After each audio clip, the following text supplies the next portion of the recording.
खलीफा बनते ही उन्होंने अबू बकर की वसीयत के मुताबिक इराक की तरफ एक लश्कर रवाना किया।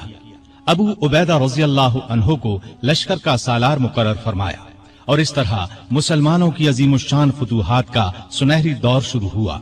Iraq, Madain, Hulwan, Jazira, Khuzistan, Nahavand, Isfahan, Hamadan, Azerbaijan, Tabaristan, Armenia, Fars, Kerman, Khurasan, Sistan, Makran, Dimashq, Hims, Latakia, Yarmouk, Qinnasrin, Halab, Antakya और बैतुल मक़दिस फतह हुए।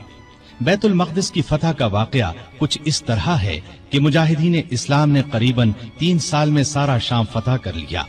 अब फलस्तीन के सिर्फ 2 बड़े शहर रह गए थे, बैतुल मक़दिस जिसे यरूशलेम भी कहा जाता है और कैसारिया। उस जमाने में फलस्तीन शाम ही का हिस्सा था। 16 हिजरी में मुसलमानों ने दूसरी लड़ाइयों से फारिग होकर बैतुल मक़दिस का मुहासरा कर लिया। इस शहर में इब्राहीम अलैहिस्सलाम, इसहाक अलैहिस्सलाम, सुलेमान अलैहिस्सलाम, ईसा अलैहिस्सलाम और दूसरे नबियों की बहुत सी यादगारें हैं।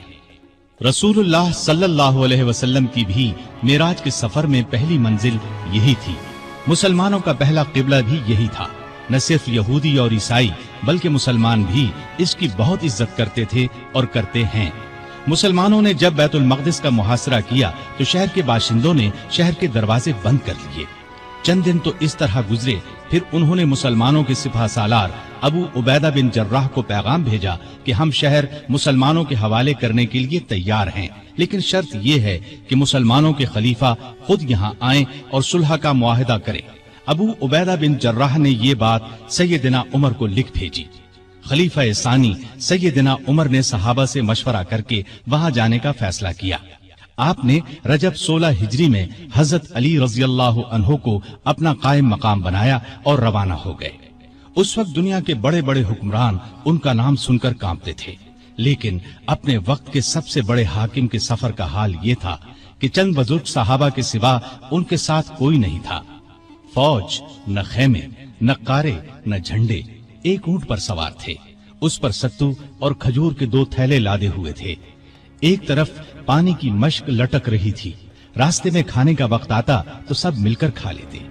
आपका लिबास बहुत मामूली सा था।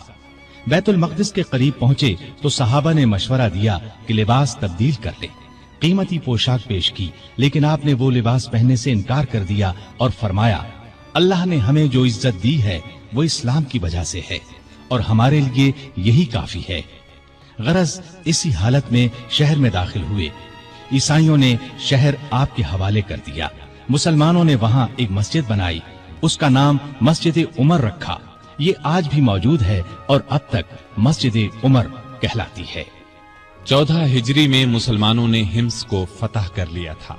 17 हिजरी को रोम के बादशाह हिरक्ल ने हिम्स मुसलमानों से छीनने के लिए समुंदर के रास्ते फौज भेजी। इस फौज ने हिम्स का मुहासरा कर लिया। जजीरे के लोगों ने भी हिरक्ल को ऐसा करने पर उकसाया था। चुनाचे जजीरे से भी 30,000 फौज आकर हिरक्ल की फौज से मिल गई। सैयदना अबू उबैदा बिन जर्राह रज़ी अल्लाहु अन्हु ने इन हालात की इत्तिला सैयदना उमर फारूक को भेजी तो उन्होंने उनकी मदद के लिए मजीद फौज रवाना की। दूसरी तरफ सुहैल बिन अदी की सरकर्दगी में एक फौज जजीरे की तरफ रवाना कर दी। खुद भी मदीने से चलकर दिमश्क आ गए ताकि नजदीक से तमाम हालात पर नजर रख सकें। सुहैल बिन अदी जजीरे की तरफ बढ़े तो जजीरे से हिम्स की तरफ रवाना होने वाली फौज को अपने घर की फिक्र पड़ गई। वो हिरक्ल की फौज का साथ छोड़कर वापस जजीरे चले गए। उधर अबू उबैदा बिन जर्राह ने खालिद बिन वलीद के मशवरे से शहर से निकलकर हिरक्ल की फौज पर हमला कर दिया। घमसान की लड़ाई के बाद रोमियों ने बदतरीन शिकस्त खाई। 4000 रोमियों ने इस्लाम कबूल कर लिया, 4000 मारे गए और बाकी भाग निकले। इस लड़ाई के बाद फिर कभी हिरक्ल को शाम पर चढ़ाई की जुर्रत न हुई। 18 हिजरी में इराक में ताउन की वबा फैली। इसमें बड़े बड़े सहाबा फौत हो गए।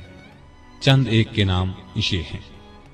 अबू उबैदा बिन जर्राह जो मुसलमानों की फौज के सिपा सालार भी थे, मुआज बिन जबल रजी अल्लाह अन्हो, यजीद बिन अबी सुफियान रजी अल्लाह अन्हो, शुराहबील बिन हसना रजी अल्लाह अन्हो और कई बड़े बड़े सहाबा इस वबा में फौत हुए।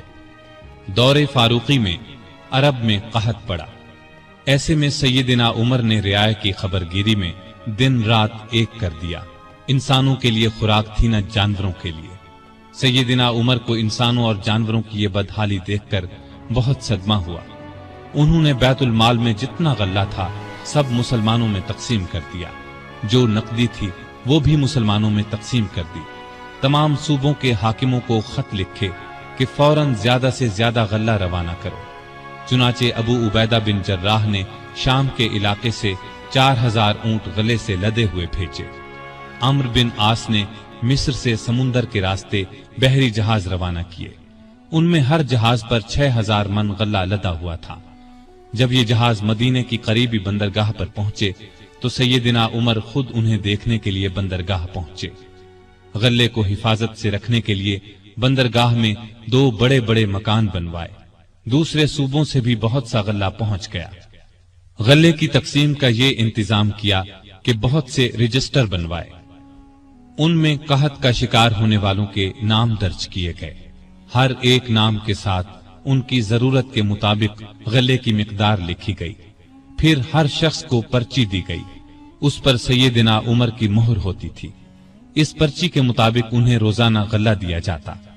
اس کے علاوہ سیدنا عمر ہر روز 20 اونٹ اپنے سامنے ذبح کرواتے اور ان کا گوشت پکوا کر لوگوں کو کھانا کھلاتے۔ اس طرح ہزاروں آدمی روزانہ سیدنا عمر رضی اللہ عنہ کے دسترخوان پر کھانا کھاتے۔ غلے کے علاوہ لوگوں میں کپڑے اور کھجوریں بھی تقسیم کی جاتی، اور خود اپنا یہ حال تھا کہ اس زمانے میں گوشت، دودھ اور گھی کھانا بالکل چھوڑ دیا تھا۔ اکثر بھوکے رہتے یا عام لوگوں کے ساتھ خود بھی کھاتے۔ اس طرح اس کا اثر آپ کے جسم پر پڑا۔ لوگ انہیں دیکھتے اور کہتے، اگر قحط دور نہ ہوا تو رعایا کا غم انہیں مار ڈالے گا۔ ایک دن ایک شخص سے پانی مانگا، اس کے پاس شہد تھا، اس نے وہی پیش کر دیا۔ آپ نے شہد پینے سے انکار کر دیا اور فرمایا، قیامت کے دن اگر مجھ سے پوچھا گیا کہ لوگ روٹی کو ترس رہے تھے اور تو شہد کھاتا تھا تو میں کیا جواب دوں گا؟ ایسا بھی ہوا کہ گھی کا برتن اور آٹے کی بوری اٹھواتے اور جہاں کہیں بھوکوں کا مجمع نظر آتا اپنے خادم کی مدد سے کھانا تیار کرواتے اور انہیں کھلاتے۔ دیہاتوں میں جاتے، وہاں اونٹ ذبح کرتے، گوشت، آٹا اور کپڑے لوگوں میں تقسیم کرتے۔ قحط کے دنوں میں سخت بے چین رہتے اور دعا کرتے تھے، اے اللہ، میرے عملوں کی وجہ سے محمد صلی اللہ علیہ وسلم کی امت کو تباہ نہ کر۔ لوگوں کا خیال اس قدر تھا کہ فرمایا کرتے تھے، اگر دریائے فرات کے کنارے ایک کتا بھی بھوکا مر گیا تو اللہ کے سامنے مجھے اس کا جواب دینا ہوگا۔ وہ خود اور لوگ رو رو کر بارش کی دعائیں کرتے تھے۔ آخر ایک دن نبی صلی اللہ علیہ وسلم کے چچا عباس رضی اللہ عنہ اور دوسرے مسلمانوں کو لے کر نکلے اور نہایت عاجزی سے ان الفاظ میں دعا کی، اے اللہ، پہلے تو ہم اپنے نبی صلی اللہ علیہ وسلم کے وسیلے یعنی نبی کی دعا کے وسیلے سے تجھ سے دعا کیا کرتے تھے، اب ہم تجھ سے اپنے نبی کے چچا کے وسیلے یعنی چچا کی دعا کے وسیلے سے دعا کرتے ہیں کہ ہم پر بارش نازل فرما۔ ابھی یہ دعا ہو رہی تھی کہ آسمان پر بادل چھا گئے اور ایسی موسلا دھار بارش ہوئی کہ ہر طرف پانی ہی پانی نظر آنے لگا۔ اس بارش نے خشک کھیتوں میں جان ڈال دی اور قحط دور ہو گیا۔ بیت المقدس کی فتح کے بعد شام میں قیصاریہ کا شہر باقی رہ گیا تھا، اس پر ابھی تک رومیوں کا قبضہ تھا۔ بحیرہ روم کے ساحل پر ایک بہت بڑا شہر تھا۔ یہ مہم امیر معاویہ کے سپرد کی گئی۔ انہوں نے شہر کو فتح کیا۔ 80,000 رومیوں میں سے بہت کم زندہ بچے۔ اب پورے شام پر اسلام کا جھنڈا لہرانے لگا۔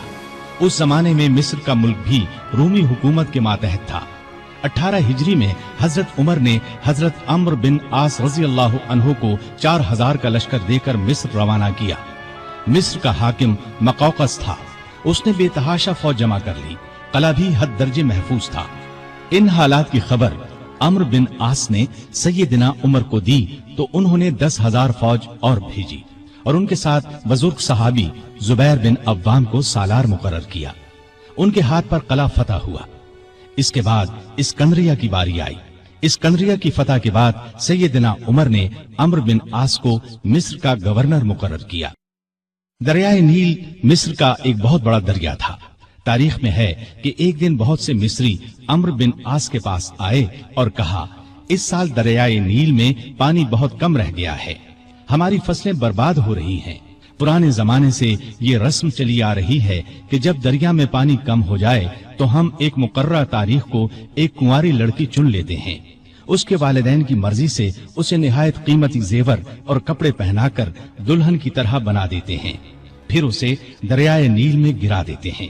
اس طرح دریا میں پانی چڑھ جاتا ہے، ارد گرد کے تمام علاقے سیراب ہو جاتے ہیں۔ اگر آپ اجازت دیں تو ہم یہ رسم ادا کریں۔ عمرو بن عاص نے کہا، یہ تو بڑی ظالمانہ رسم ہے۔ جواب میں انہوں نے کہا، اگر آپ نے ہمیں یہ رسم ادا کرنے کی اجازت نہ دی تو ملک میں قحط پڑ جائے گا، ہم تباہ ہو جائیں گے۔ عمرو بن عاص نے فرمایا، تم لوگ نادان ہو، اللہ کے حکم کے بغیر دریا میں پانی ہرگز کم یا زیادہ نہیں ہو سکتا۔ اسلام ایسی فضول رسموں کو مٹانے کے لیے آیا ہے۔ میں تمہیں ایک بے گناہ لڑکی پر ظلم کرنے کی اجازت نہیں دوں گا۔ مصری مایوس ہو کر لوٹ گئے۔ اتفاق سے دریا میں پانی کم ہو گیا، لوگ قحط کے ڈر سے وطن چھوڑنے کی تیاری کرنے لگے۔ سیدنا عمرو بن عاص نے یہ سارا قصہ سیدنا عمر کو لکھ بھیجا۔ انہوں نے جواب میں لکھا، الحمدللہ، آپ نے مصریوں کو بالکل ٹھیک جواب دیا۔ اسلام واقعی ایسی فضول رسموں کو مٹانے کے لیے آیا ہے۔ میں ایک خط بھیج رہا ہوں، اس کو دریائے نیل میں ڈال دینا۔ عمرو بن عاص نے خط کو دریا میں ڈالنے سے پہلے اس کی عبارت پڑھی۔ اس کے الفاظ یہ تھے، اے نیل، اگر تو اپنے اختیار سے بہہ رہا ہے تو مت بہہ، اور اگر تو اللہ تعالیٰ کے حکم سے بہہ رہا ہے تو میں اللہ تعالیٰ کے حضور دعا کرتا ہوں کہ وہ تجھے پہلے کی طرح زیادہ پانی کے ساتھ جاری کر دے۔ یہ رقعہ دریا میں ڈال دیا گیا۔ دوسرے دن جب مصر کے لوگ سو کر اٹھے تو انہوں نے اللہ کی قدرت کا عجیب نظارہ دیکھا۔ دریا کا پانی کئی گز اوپر چڑھ گیا تھا، کناروں سے نکل کر ارد گرد کے علاقوں کو سیراب کر رہا تھا۔ اتنا زیادہ پانی اس میں کبھی نظر نہیں آیا تھا۔ یہ نظارہ دیکھ کر ہزارہا مصری مسلمان ہو گئے اور وہ ظالمانہ رسم ہمیشہ کے لیے ختم ہو گئی۔ سیدنا عمر رضی اللہ عنہ کے دور میں اسلامی حکومت 22 لاکھ مربع میل تک پھیل گئی۔ اس میں عرب کے علاوہ عراق، ایران، مصر، فلسطین، بحرین، آرمینیا، آذربائیجان، سیستان وغیرہ بہت سے ملک شامل تھے۔ اتنے بڑے ملک کا انتظام سیدنا عمر نے بہت خوبی سے کیا۔ اسلامی سلطنت کو صوبوں میں تقسیم کر دیا، پھر ہر صوبے کو بہت سے ضلعوں میں تقسیم کیا۔ عام طور پر ایک صوبے میں 10 سے لے کر 20 تک ضلع ہوتے تھے۔ ملک کا انتظام صحابہ کرام رضی اللہ عنہم کے مشورے سے کرتے تھے۔ مشورہ کرنے کے لیے انہوں نے ایک مجلس بنائی۔ اس میں سوجھ بوجھ رکھنے والے بڑے بڑے جلیل القدر صحابہ شامل تھے۔ اس مجلس کو مجلس شورا کہا جاتا تھا۔ اس کے اجلاس مسجد نبوی میں ہوتے تھے۔ ہر صوبے کا ایک گورنر مقرر کیا جاتا تھا۔ خود بالکل سادہ زندگی بسر کرتے تھے۔ یہی ہدایت گورنروں کو تھی۔ عہدے داروں کی نگرانی خود کرتے تھے۔ حج کے زمانے میں چاروں طرف سے آئے ہوئے لوگوں سے ان کے گورنروں کے حالات پوچھتے، لوگ بے دھڑک شکایت کرتے، لوگوں کے سامنے اس قسم کا خطبہ دیتے، لوگوں، تم پر جو لوگ حاکم مقرر کیے گئے ہیں وہ اس لیے نہیں بھیجے گئے کہ تمہیں ماریں پیٹیں اور تمہارا مال چھین لیں، بلکہ انہیں میں اس لیے بھیجتا ہوں کہ وہ تمہیں رسول اللہ صلی اللہ علیہ وسلم کے طریقے سکھائیں۔ اگر کسی نے اس کے خلاف کیا ہے تو مجھ سے بیان کرو تاکہ میں اس کا بدلہ لوں۔ لوگوں کو عام اجازت تھی کہ وہ کسی وقت بھی اپنی شکایت پیش کر سکتے تھے۔ ایک مرتبہ مصر کے ایک غریب شخص نے شکایت کی کہ گورنر کے بیٹے نے بلا وجہ اسے پیٹا ہے۔ آپ نے باپ بیٹے کو بلوا لیا۔ جب دونوں آ گئے تو سیدنا عمر نے اس غریب کو کوڑا دے کر فرمایا، جتنے کوڑے اس نے تمہیں مارے تھے اتنے ہی تم اسے مارو۔ اس غریب نے کوڑے مارنے شروع کیے۔ جب تعداد پوری ہو گئی تو عمر نے فرمایا، اب 2-4 کوڑے گورنر کو بھی مارو، لیکن اس غریب نے ایسا کرنا پسند نہ کیا۔ जजीरे के गवर्नर के बारे में इत्तला मिली कि वो बारीक लिबास पहनते हैं। दरवाजे पर दरबान भी मुकर्रर कर रखा है। आपने उन्हें फौरन बुलवा लिया, उनके कपड़े उतरवाकर बालों का बुना हुआ कुर्ता पहना दिया और बकरियों का एक रेवड़ मंगवाकर उन्हें हुक्म दिया कि जंगल में जाओ और इन बकरियों को चराओ। गवर्नर का नाम इयाज बिन गनम था। वो रसूलुल्लाह सल्लल्लाहु अलैहि वसल्लम के सहाबी थे, एक सूबे के गवर्नर थे। इसलिए जब उन्होंने कहा कि वो आइंदा ऐसा लिबास नहीं पहनेंगे तो उमर ने उन्हें मुआफ कर दिया और ओहदे पर वापस भेज दिया। इयाज बिन गनम जब तक जिंदा रहे मोटा लिबास पहनते रहे। फिर उन्होंने कभी बारीक लिबास पहना न दरवाजे पर दरबान रखा। खालिद बिन वलीद रजी अल्लाह अन्हु इस्लाम के बहुत बड़े जर्नैल थे। उन्होंने 20 लड़ाइयां लड़ी। बड़ी बड़ी हुकूमतों के लश्कर उनके मुकाबले में न ठहर सके। सैयदना उमर के जमाने में जब खालिद बिन वलीद फतूहात पर फतूहात हासिल कर रहे थे तो ऐन इस हालत में उमर ने उन्हें सिपह सालारी से माजूल कर दिया। जब लोगों ने वजह पूछी तो उन्होंने फरमाया, मुसलमान ये ख्याल करने लगे थे कि ये फतूहात खालिद बिन वलीद की वजह से हो रही हैं, जबकि फतूहात हमें अल्लाह ताला की मेहरबानी से हो रही हैं। आपके जमाने में चूंकि इस्लामी हुकूमत बहुत फैल गई थी, लगातार फतूहात की वजह से माले गनीमत भी बहुत ज्यादा आने लगा था। इसलिए आपने 15 हिजरी में बैतुल माल कायम कर दिया। उसमें ज़कात, खिराज, जिजिया, माले गनीमत वगैरह जमा होता था और मुसलमानों में तकसीम किया जाता था। यतीमों, गरीबों और बेवाओं को उसमें से वजीफे दिए जाते थे। जरूरतमंदों को कर्ज भी दिया जाता था। जंगी जरूरियात पर भी खर्च किया जाता था। आमदनी और खर्च के मामले में हर दर्जा एहतियात करते थे। सैयदना उस्मान ने एक दिन इन्हें चिलचिलाती धूप में भागते देखा। पूछने पर उन्होंने बताया कि बैतुल माल का एक ऊंट गुम हो गया है, उसको तलाश कर रहा हूं। बहरैन से एक मर्तबा मुश्क आया। ये इंतहाई कीमती खुशबू थी।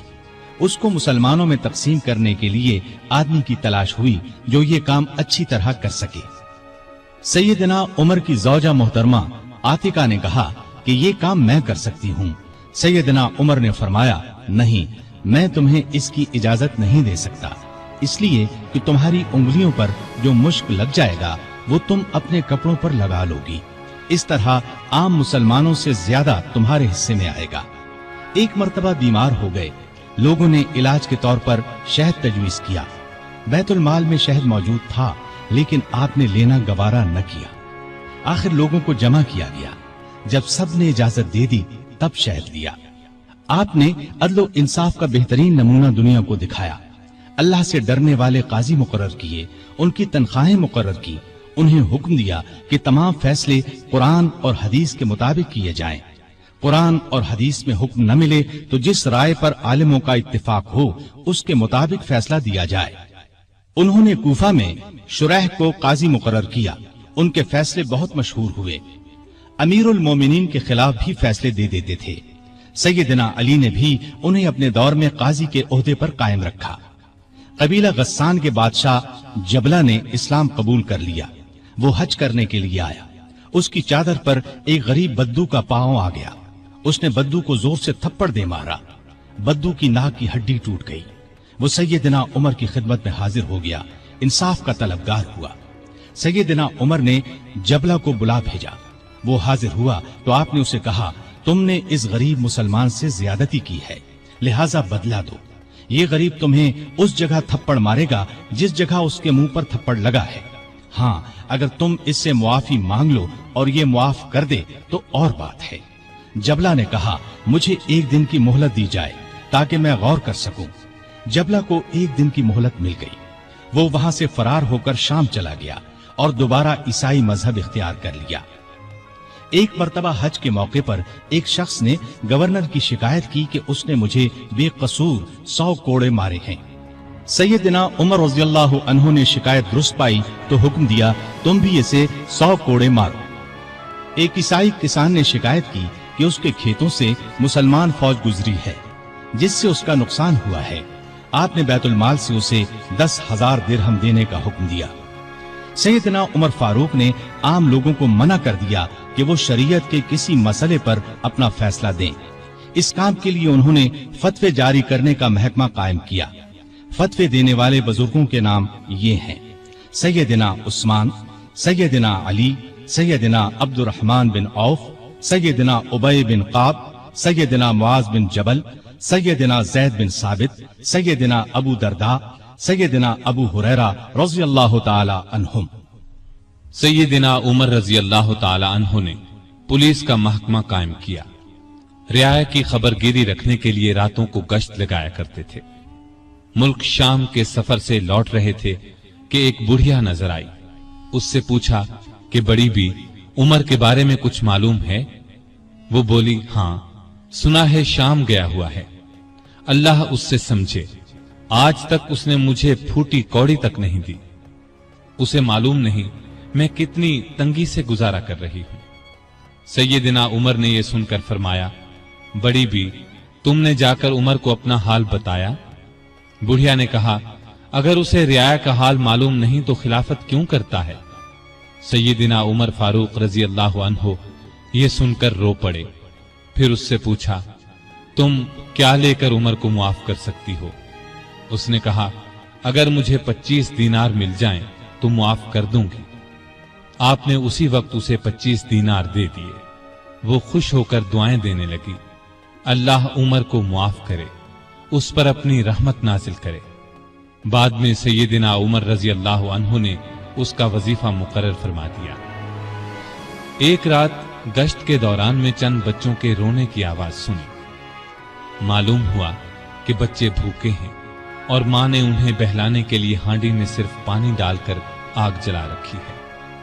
आप उसी वक्त खादिम असलम के साथ बैतुल माल गए। आटा, गोश्त, घी और खजूरें निकालकर खादिम से फरमाया, ये तमाम चीजें मेरी कमर पर रख दो। असलम ने अर्ज किया, आप क्यों तकलीफ करते हैं, मैं उठा लेता हूं। आपने फरमाया, नहीं, क़यामत के दिन मेरा बोझ तुम नहीं उठाओगे। फिर सब चीजें अपनी कमर पर लाद कर लाए। खुद खाना तैयार किया, खुद चूल्हा फूंका। खाना तैयार होने पर अपने सामने बच्चों को खिलाया।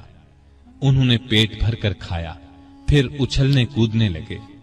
सैयदना उमर उन्हें उछलते कूदते देखते और खुश होते रहे। औरत ने उनसे कहा, अल्लाह तुम्हें नेक बदला दे। अमीरुल मोमिनीन बनने के लायक तो तुम हो, न कि सैयदना उमर। सैयदना उमर फारूक रज़ियल्लाहु अन्हु ये सुनकर मुस्कुराए, फिर वापस मदीना आए और उस औरत का वजीफा मुकर्रर कर दिया। एक रोज शाम के वक्त मदीने के बाहर एक काफिला उतरा। सैयदना उमर ने अब्दुर्रहमान बिन औफ रज़ियल्लाहु अन्हु को साथ लिया और रात भर काफिले का पहरा देते रहे।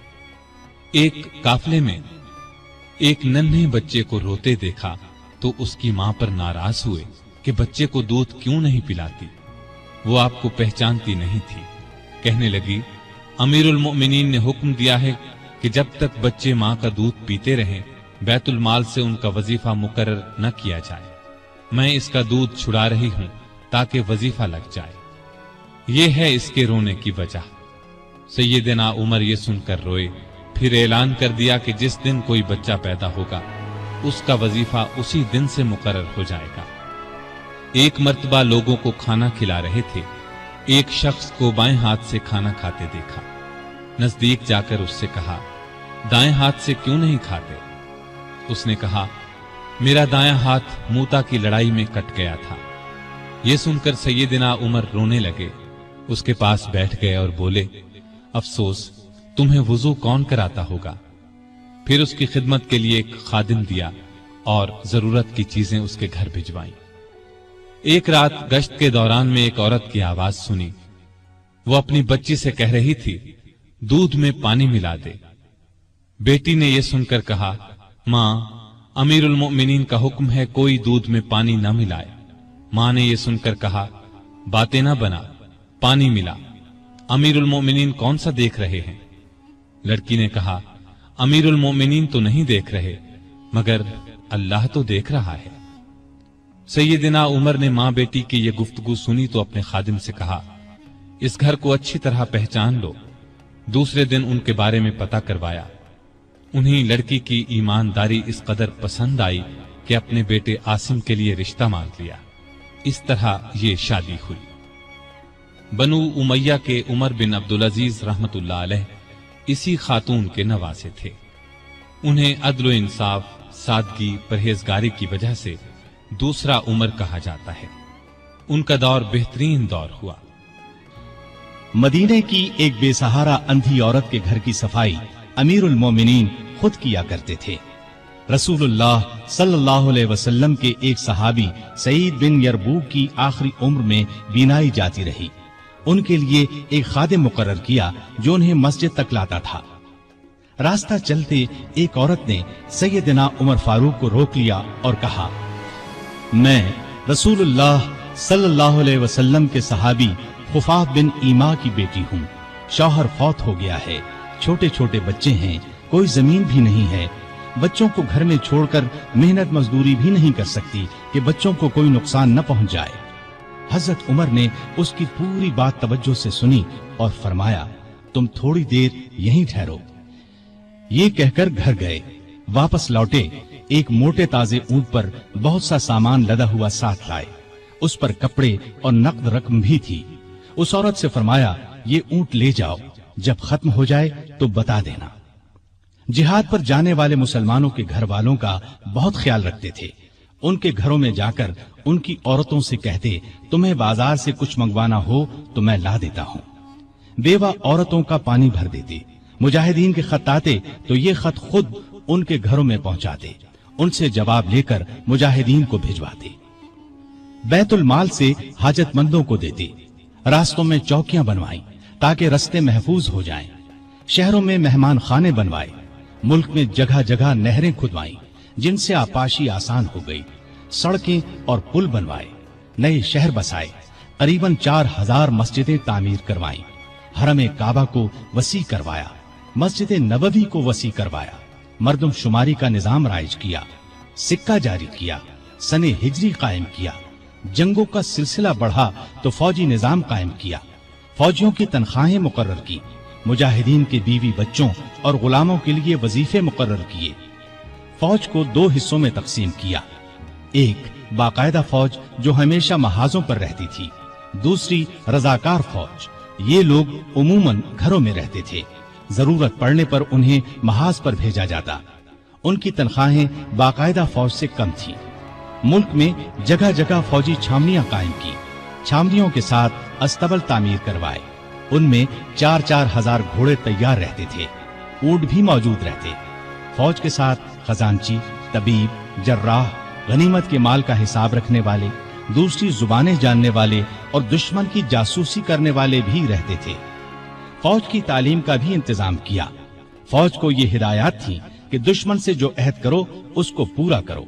बच्चों, औरतों, बूढ़ों और राहिबों को कत्ल न करो। माले गनीमत में खियानत न करो। आबादियों को वीरान न करो। फलदार दरख्तों को न काटो।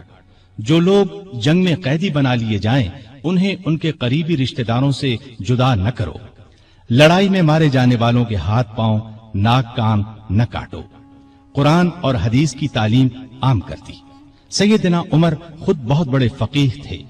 उन्होंने तमाम इलाकों में फकीह मुकर्रर किए। लोग उनसे दीनी मसाइल पूछते थे। उनके जमाने में इस्लाम की बहुत इशाअत हुई। गैर मुस्लिमों से अच्छे सलूक की वजह से भी इस्लाम बहुत तेजी से फैला। इंसाफ का दामन किसी कीमत पर नहीं छोड़ते थे। शाम में मुसलमानों को मस्जिद बनाने के लिए एक जमीन की जरूरत पेश आई। जमीन एक यहूदी की थी। मुसलमानों ने जमीन उससे खरीदना चाही, लेकिन यहूदी ने इनकार कर दिया। मुसलमानों ने जबरदस्ती जमीन पर कब्जा करके मस्जिद बना ली। यहूदी ने सैयदना उमर से शिकायत की। सैयदना उमर फारूक ने हुक्म दिया कि मस्जिद नाजायज तरीके से बनाई गई है, इस्लाम इसकी इजाजत नहीं देता। मस्जिद को गिराकर जमीन यहूदी को दे दी जाए। चुनाचे जमीन यहूदी को वापस दे दी गई। उसने उस जगह अपना मकान बना लिया। सैयदना उमर फारूक रज़ियल्लाहु अन्हु दुआ किया करते थे कि ए अल्लाह, मुझे अपनी राह में शहादत नसीब फरमा। मुझे अपने रसूल के शहर में मौत दे। खिलाफत की 11वें साल अल्लाह ताला ने उनकी ये दोनों दुआएं पूरी कर दी। जिलहज 23 हिजरी में हज के लिए मक्का गए। आप जब हजर अस्वद को बोसा देते तो कहते थे, ऐ हजर अस्वद, मैं जानता हूं कि तू एक पत्थर है, तू न नफा दे सकता है और न नुकसान। अगर मैंने रसूलुल्लाह सल्लल्लाहु अलैहि वसल्लम को तेरा बोसा लेते हुए न देखा होता तो मैं तेरा बोसा न लेता।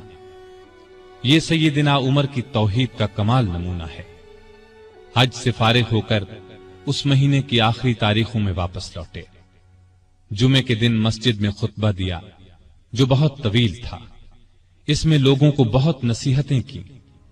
इस खुतबे में आपने एक ख्वाब का जिक्र किया और फरमाया, मैं समझता हूं मेरी मौत का वक्त आ पहुंचा है। इसके साथ ही खिलाफत के बारे में कुछ ऐसी बातें बयान की जिनसे मालूम होता था कि आइंदा होने वाले खलीफा के बारे में परेशान हैं। मदीने में मुगीरा बिन शोबा का एक गुलाम था। ये ईरानी था, अच्छा कारीगर था। उसका नाम अबू लुअलो फैरोज था। एक दिन सैयदना उमर से शिकायत की कि मैं दिन भर काम करके जो कुछ कमाता हूं, मेरा आका उसमें से बहुत ज्यादा रकम ले लेता है, इसमें कमी करा दें। सैयदना उमर ने पूछा, तुम कौन सा काम जानते हो? उसने कहा, मैं लुहार भी हूं, बढ़ई भी हूं और बेल बूटे भी बनाना जानता हूं। सैयदना उमर ने दरियाफ्त किया, तुम्हारा आका तुमसे रोजाना कितनी रकम लेता है? उसने कहा, 2 दिरहम रोजाना। इस पर सैयदना उमर ने फरमाया, तुम जो काम जानते हो उसके मुकाबले में तो ये रकम ज्यादा मालूम नहीं होती। इस पर अबू लुअलो नाराज होकर चला गया। अगले दिन अबू लुअलो फज्र की नमाज से पहले मस्जिद में छुप कर बैठ गया। सैयदना उमर लोगों को नमाज पढ़ाने लगे तो उसने कोने से निकलकर 2 धारी खंजर से अमीरुल मोमिनीन पर 6 वार किए और फिर सफों में खड़े मुसलमानों को जख्मी करता बाहर भागा, लेकिन मुसलमानों ने पकड़ लिया। इस पर उसने वही खंजर अपने पेट में झोंक लिया और मर गया। उधर अमीरुल मोमिनीन शदीद जख्मी हो गए। उन्होंने अब्दुर्रहमान बिन औफ रजी अल्लाह अन्हु का हाथ पकड़कर अपनी जगह खड़ा कर दिया, खुद जमीन पर गिर पड़े। लोगों ने नमाज से फारिग होकर देखा, जिन मुसलमानों को अबू लुअलो ने जख्मी किया था उनमें से 7 दम तोड़ चुके थे, बाकी बहुत ज्यादा जख्मी नहीं हुए थे। अलबत्ता सैयदना उमर की हालत नाजुक थी। ऐसे में उन्होंने अब्दुल्लाह बिन अब्बास से पूछा, मुझे किसने मारा है? उन्होंने बताया, मुगीरा बिन शोबा के गुलाम अबू लुअलो ने। यह सुनकर फरमाया, अल्लाह का शुक्र है, मेरी मौत किसी ऐसे शख्स के हाथ से नहीं हुई जो इस्लाम का दावा करता हो। लोग उन्हें उठाकर घर लाए, दूध पिलाया गया तो वो जख्मों के रास्ते बाहर आ गया। अब सबको यकीन हो गया कि अमीरुल मोमिनीन का आखिरी वक्त आ पहुंचा है। लोग गम से निढाल हो गए, उनसे मिलने के लिए आने लगे। एक नौजवान ऐसे में मिलने आया। उसने कहा, ए अमीरुल मोमिनीन, आप अल्लाह की बिशारत से खुश हो जाएं। आप उन असहाब में से हैं जो बहुत पहले इस्लाम लाए और रसूलुल्लाह के साथी बने। खलीफा बनाए गए तो आपने इंसाफ से काम लिया, फिर आखिर आपको शहादत नसीब हो गई। ये सुनकर सैयदना उमर ने फरमाया, ए भतीजे, अल्लाह करे ये चीजें मेरे गुनाहों के बराबर बराबर ही हो जाएं, मुझे कोई अजाब हो न सवाब। मतलब उनके कहने का ये था कि बस अजाब से बच जाऊं। वो नौजवान वापस जाने लगा तो सैयदना उमर फारूक रजी अल्लाह अन्हु की नजर उसकी चादर पर पड़ी जो जमीन को छू रही थी। इस नाजुक हालत में भी उन्हें शरीयत का इस कदर पास था कि फरमाया, इस नौजवान को वापस बुलाओ। उसे वापस उनके सामने लाया गया तो फरमाया, ए भतीजे, अपना तहबंद ऊंचा बांधो, इससे कपड़ा भी साफ रहेगा और तुम्हारे रब के नजदीक ये परहेजगारी की बात भी है। सैयदना इब्ने अब्बास रज़ी अल्लाह अन्हु ने उनका मर्तबा और नेकियां बयान की तो फरमाया, अल्लाह की कसम, अगर मेरे पास दुनिया भर का सोना होता तो इससे पहले कि मैं अल्लाह के अजाब को देखूं, मैं उसे अल्लाह की राह में दे देता, यानी अजाब के खौफ से सारा सोना खैरात कर देता। उसके बाद अपने बेटे अब्दुल्लाह को बुलाया, उनसे पूछा कि मुझ पर कितना कर्ज है। उन्होंने हिसाब लगाकर बताया, 86,000 दिरहम। इस पर उन्हें कुछ हिदायत दी। आखिर में फरमाया, इस कर्ज को मेरी तरफ से अदा कर देना। इसके बाद फरमाया, उम्मुल मोमिनीन आयशा सिद्दीका रजी अल्लाह ताला अन्हा के पास जाओ और कहो, उमर बिन खत्ताब आपको सलाम कहता है और अपने दो साथियों यानी नबी करीम सल्लल्लाहु अलैहि वसल्लम और अबू बकर के साथ दफन होने की इजाजत चाहता है। अब्दुल्ला बिन उमर आयशा सिद्दीका की खिदमत में हाजिर हुए। वो उस वक्त सैयदना उमर के सदमे में रो रही थी। उनका पैगाम सुनकर फरमाया, ये जगह मैंने अपनी कब्र के लिए रखी थी, लेकिन अपने आप पर उमर को तरजीह देती हूं। सैयदना अब्दुल्ला ये जवाब सुनकर वापस आए और सैयदना उमर को उनका जवाब बताया। आपने अल्लाह का शुक्र अदा किया। फिर फरमाया, मैं मर जाऊं तो मेरा जनाजा उठाकर वहां ले जाना और उन्हें सलाम करके एक बार फिर अर्ज करना, उमर बिन खत्ताब इजाजत तलब करता है। अगर इजाजत दे दें तो मुझे अंदर ले जाकर दफन कर देना, और अगर इनकार कर दें तो आम मुसलमानों के कब्रिस्तान में दफन कर देना। हालत जब ज्यादा नाजुक हो गई तो फरमाया, खिलाफत का हकदार उस्मान, अली, जुबैर, अब्दुर्रहमान बिन औफ और साद बिन अबी वक्कास रज़ी अल्लाहु अन्हुम से ज्यादा किसी को नहीं समझता। रसूलुल्लाह सल्लल्लाहु अलैहि वसल्लम भी वफात तक इनसे खुश थे। इनमें से जिसे खलीफा चुन लिया जाए उसकी इताअत करना। फिर अपने बाद होने वाले खलीफा को वसीयत की कि मुहाजिरीन और अंसार से अच्छा सलूक करना। जो लोग हमारी पनाह में आ गए उनकी जानों और मालों की हिफाजत करना। उनसे किए हुए हर आहद को पूरा करना। आप 27 जिलहज 23 हिजरी को जख्मी हुए। 3 दिन बाद यकम मुहर्रम 24 हिजरी को वफात पाई और शहादत के दर्जे पर फायज हुए। उस वक्त उम्र 63 साल थी। जनाजा चारपाई पर रखा गया तो चारों तरफ लोग जमा हो गए। सैयदना अली रज़ी अल्लाहु अन्हु आए तो फरमाया, अल्लाह आप पर रहम फरमाए। आपने कोई ऐसा शख्स नहीं छोड़ा कि अल्लाह के सामने जाने के लिए मुझे उसके अमल आपके अमल से ज्यादा पसंद हो।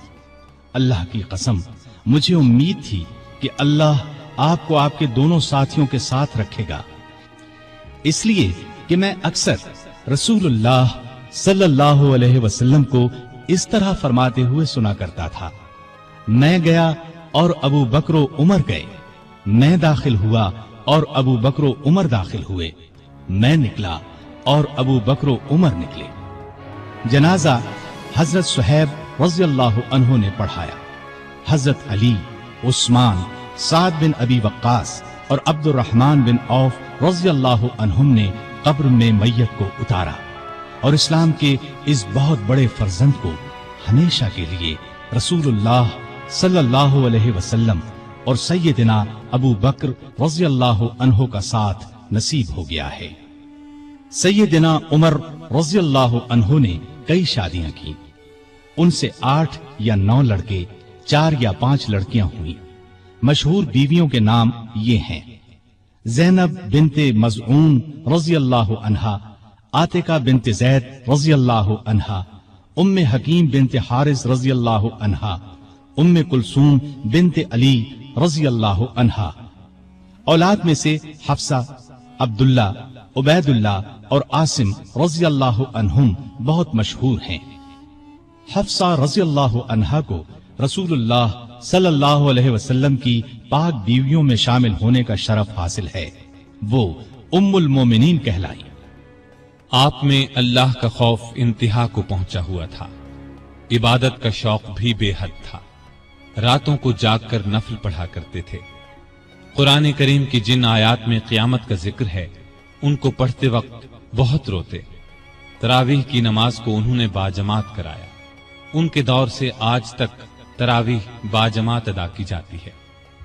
आप में बुर्दबारी हद दर्जे की थी। दूसरों की नुक्ताचीनी को सब्र और हौसले से बर्दाश्त करते थे।